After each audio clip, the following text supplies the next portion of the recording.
Wake up, or you better wake up. Don't put me into trouble. Wake up!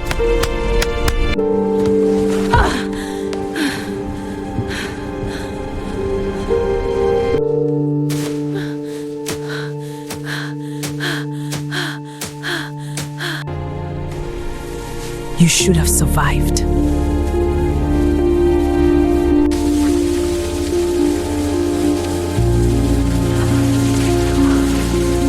The day Tolani died, the sky over Lagos did not cry.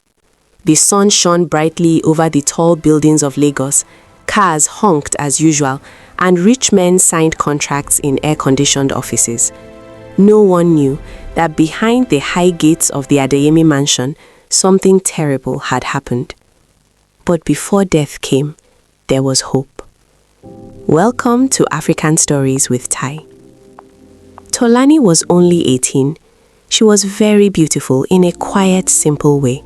She had smooth, dark skin that shone like polished wood, soft, full lips, and large, innocent eyes that always carried gratitude. She was slim but healthy. She did not wear makeup. She did not know how to pose or show herself like city girls. She only knew how to work hard. She was an orphan. Her parents died when she was 10. Since then, she had lived in a small village with distant relatives who saw her more as a burden than family. She farmed, she fetched water, she cooked, she endured. At 18, she made a decision. I will go to Lagos, she told herself. I will walk, I will survive. She arrived in this city with only a small bag of clothes and a heart full of faith. That was how she entered the home of Mr. and Mrs. Adeyemi. The Adeyemis were wealthy. Their mansion stood tall in a quiet estate. The compound had flowers, a fountain, and high white walls. Inside, everything shone. Marble floors, gold-framed mirrors, expensive furniture. Mr. Adeyemi was a successful businessman. He was calm, disciplined, and respected. He loved his wife deeply. Mrs. Adeyemi was beautiful, fashionable, and proud. She did not work. She spent her days shopping, attending events, and posting pictures online. When Tolani came for the job interview, she wore her best gown, simple blue cotton. She stood quietly, hands folded. Can you cook? Mrs. Adeyemi asked coldly. Can you clean? Yes, ma. Yes, ma. Tolani answered softly. Can you clean properly? Yes, ma. Can you wake up by 5 a.m.? Yes, ma. Mr. Adeyemi looked at her kindly. She looks responsible. Mrs. Adeyemi smiled sweetly. Of course, we will treat you like family. Tolani's heart filled with gratitude. If only she knew. From the first week, Tolani proved herself. She woke up before everyone. She swept the compound. She cleaned the house until the floors sparkled. She cooked delicious meals. She washed and ironed clothes perfectly. She ran errands without complaining. Mr. Adeyemi noticed. She is hardworking, he said one evening at dinner. Mrs. Adeyemi forced a smile. Yes, she tries. But when her husband was not around, the smile disappeared. Why is this spoon here? She snapped one afternoon. I am sorry, ma. Sorry does not clean the house. She began to shout often. She gave Tolani leftover food, sometimes none at all. You eat too much, she would say, even when the girl had barely eaten. Tolani grew thinner. She worked from morning until midnight, no rest, no proper meals, no kindness. Yet when Mr. Adeyemi was around, Mrs. Adeyemi acted gentle. Tolani, come and eat, she would say sweetly. Tolani would look confused, but she obeyed. One evening, Mr. Adeyemi smiled at the girl. Are they treating you well? Tolani hesitated. Mrs. Adeyemi's eyes flashed a warning. Yes, sir, Tolani whispered, and the suffering continued. Months passed. Tolani began to feel weak. She had headaches, her body felt hot at night, she coughed. Sometimes her vision became blurry while scrubbing the bathroom tiles. One afternoon, while Mrs. Adeyemi scrolled through her phone, Tolani gathered courage. Ma, please, I am not feeling well. I think I need to go to the hospital. Mrs. Adeyemi did not look up. You are pretending. No, ma, I feel very weak. Do you think money grows on trees? You just want to waste my husband's money. Tears filled Tolani's eyes. Please, ma. Mrs. Adeyemi stood up suddenly. If you are strong enough to talk, you are strong enough to walk. That night, Tolani washed clothes under the rain because Mrs. Adeyemi said she must finish before morning. Her hand trembled, her breathing became heavy, but she kept walking because she had nowhere else to go. 3 days later, Mr. Adeyemi traveled for a business trip. "I will be back in 4 days," he told his wife, kissing her forehead. Tolani watched quietly from the kitchen. The moment his car left the compound, Mrs. Adeyemi's face changed. "You are moving too slow," she shouted that afternoon. Tolani's vision blurred again. "I am sorry, Ma." She took 2 steps forward and collapsed. Her body hit the marble floor with a dull sound. At first, Mrs. Adeyemi was angry. "Stop pretending!" But Tolani did not move. She did not blink. She did not breathe. Mrs. Adeyemi's heart began to pound. "Tolani?" Silence. She knelt down and touched the girl's face. Cold. Very cold. That was the moment she realized. Tolani was dead. And outside, the sun continued to shine, but the real darkness had just begun. What would Mrs. Adeyemi do with a dead body in her house? Fear makes people do terrible things. Mrs. Adeyemi stared at Tolani's lifeless body for almost an hour. Her mind raced. If people find out, if my husband finds out, they will blame me. She imagined police, prison, scandal, social media disgrace. "No," she whispered. "No one must know." Night came. The estate became quiet. With shaking hands, she dragged Tolani's body through the back door. The girl was light, too light, starved, weak. The backyard had soft soil near the fence. Mrs. Adeyemi found a shovel. Each dig into the earth felt like digging into her own future. She sweated, she cried, she cursed. After hours of digging, there was a shallow hole. She pushed Tolani's body inside. For a moment, she hesitated. The moonlight touched the girl's peaceful face. "Why didn't you just survive?" she muttered angrily. Then she covered the body with soil. By midnight, it was done. She returned inside, washed her hands repeatedly, and burned Tolani's few clothes. The next morning, she rehearsed her lie. When Mr. Adeyemi returned 4 days later, he asked immediately, "Where is Tolani?" Mrs. Adeyemi sighed dramatically. "She left." "Left? Why?" She said she wanted to return to the village. She did not even say goodbye properly. Mr. Adeyemi looked disappointed. That is strange.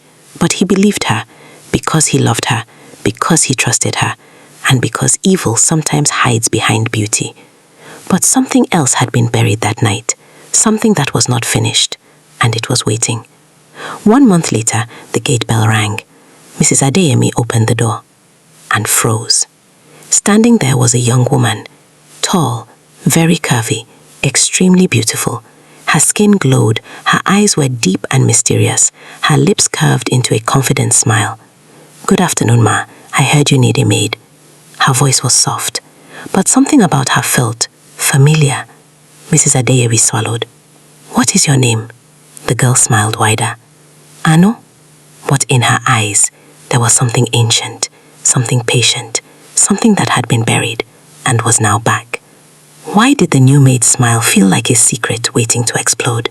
From the moment Anu stepped into the house, the air changed.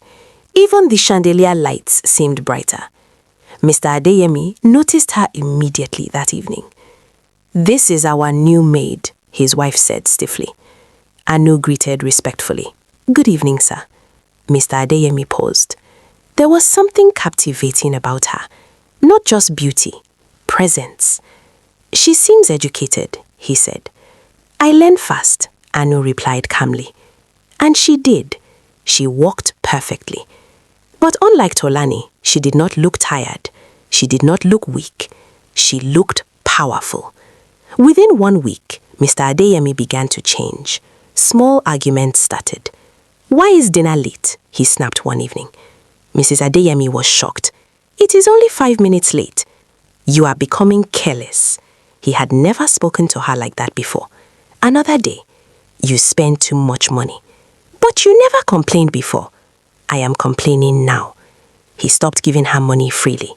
He stayed home more often, and when he was home, he was always with Anu, laughing, talking, watching her cook.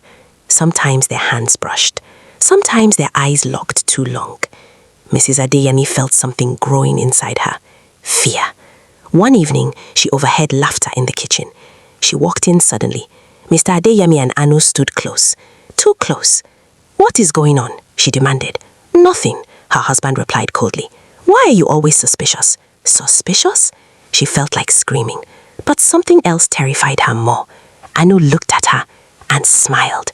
That same familiar smile, the kind that says, "I remember you." Mrs. Adeyemi's stomach tightened. That night, she had a dream. She stood in the backyard. The soil began to move. A hand pushed through, and a voice whispered, "Ma, I told you I was sick." She woke up screaming, but the nightmare had only begun.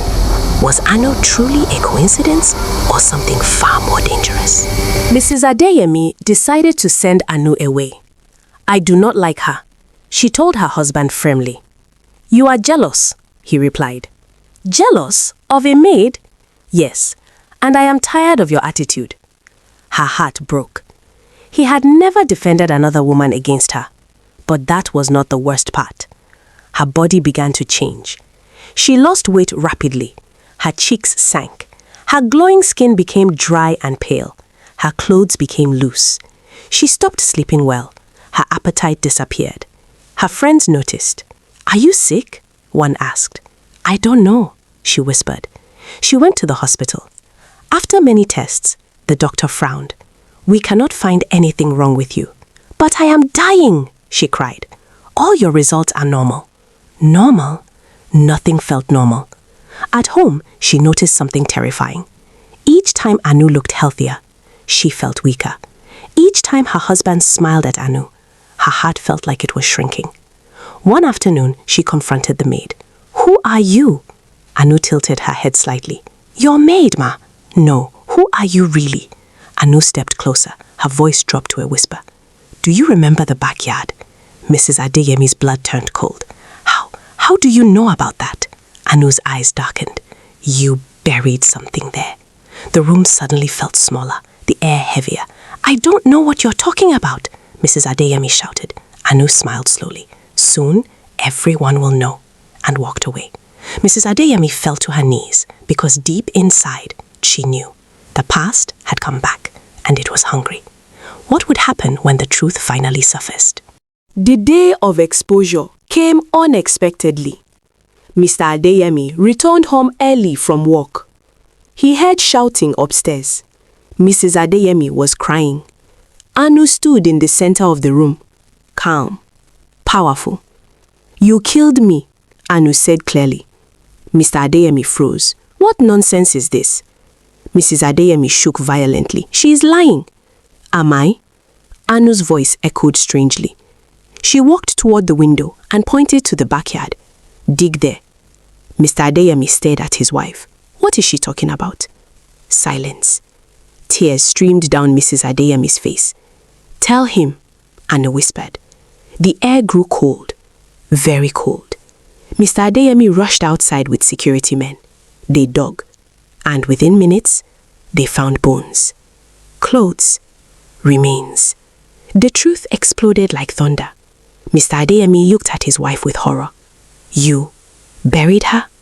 Mrs. Adeyemi collapsed. "I was scared. She died. I did not mean to kill her." "You refused her treatment," Anna's voice thundered. Suddenly, her appearance began to change. Her skin flickered. Her figure shimmered. For a brief second, Mr. Adeyemi showed Tolani. Thin, weak, eyes full of pain. Then Anu's voice echoed one last time. "I only wanted justice." And she vanished. Just like that. Gone. The wind blew across the backyard. Mrs. Adeyemi screamed because she knew revenge had been completed. But punishment had just begun. Would Mrs. Adeyemi ever escape the consequences of what she did? The police came. Investigations began. The city buzzed with gossip. Mrs. Adeyemi was arrested. Her husband refused to look at her. "I loved you," he said quietly, "but you were a monster." In prison, her beauty faded completely. Her body became thinner than Tolani had ever been. Each night, she heard whispers. "Ma, I was sick." She never slept peacefully again. Mr. Adeyemi changed too. Guilt consumed him. He remembered Tolani's quiet eyes. He remembered asking if she was treated well. He remembered her whispering, "Yes, sir."